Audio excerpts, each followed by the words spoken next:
Hi students, ఇక్కడ ఉన్న fractions లో లార్జెస్ట్ ఫ్రాక్షన్ ఏది, స్మాలెస్ట్ ఫ్రాక్షన్ అనేది అని తెలుసుకుందాము.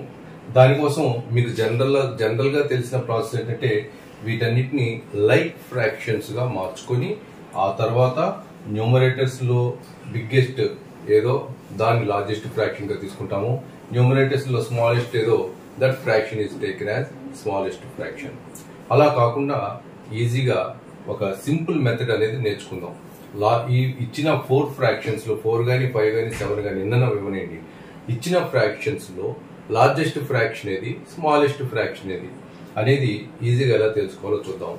దానికంటే ముందర ఇంకా ఎవరైనా ఈ ఛానల్ ని సబ్స్క్రైబ్ చేయదలుచుకుంటే, నా ఛానల్ ఫాలో అవ్వదలుచుకుంటే సబ్స్క్రైబ్ చేయండి, share to all your friends and bell icon hit చేయడం మర్చిపోకండి.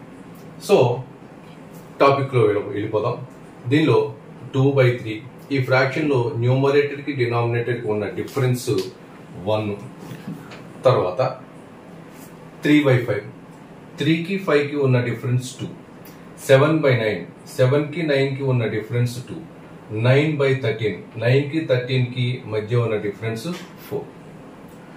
సో న్యూమరేటర్ టెన్స్ లో తీసుకొని, అంటే 2 ఉంది, 2ని టెన్స్ లో తీసుకుంటే 20, పక్కన 0 పెట్టుకుంటే 20, 20ని ఈ 1 తో డివైడ్ చేయండి.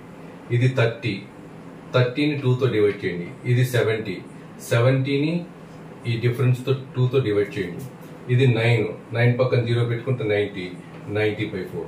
ఈ డిఫరెన్సెస్ ఈ డివిజన్ చూద్దాం. 20/1 20, 30ని 2 తో డివైడ్ చేస్తే 15, 70ని 2 తో డివైడ్ చేస్తే 35, 90ని 4 తో డివైడ్ చేస్తే సమ్ 22.5. వీటిలో లార్జెస్ట్ ఏదో చూసుకోండి. 35 ఈజ్ ది లార్జెస్ట్. కాబట్టి ఇది ఏ ఫ్రాక్షన్ నుంచి వచ్చింది? 7/9 నుంచి వచ్చింది. So 7/9 is the largest fraction of all the fractions. వీటన్నిటిలోకి చిన్న నెంబర్ ఏది అంటే 15. 15 దేని నుంచి వచ్చింది? 3/5 నుంచి వచ్చింది. కాబట్టి 3/5 ఈజ్ ది స్మాలెస్ట్ ఫ్రాక్షన్.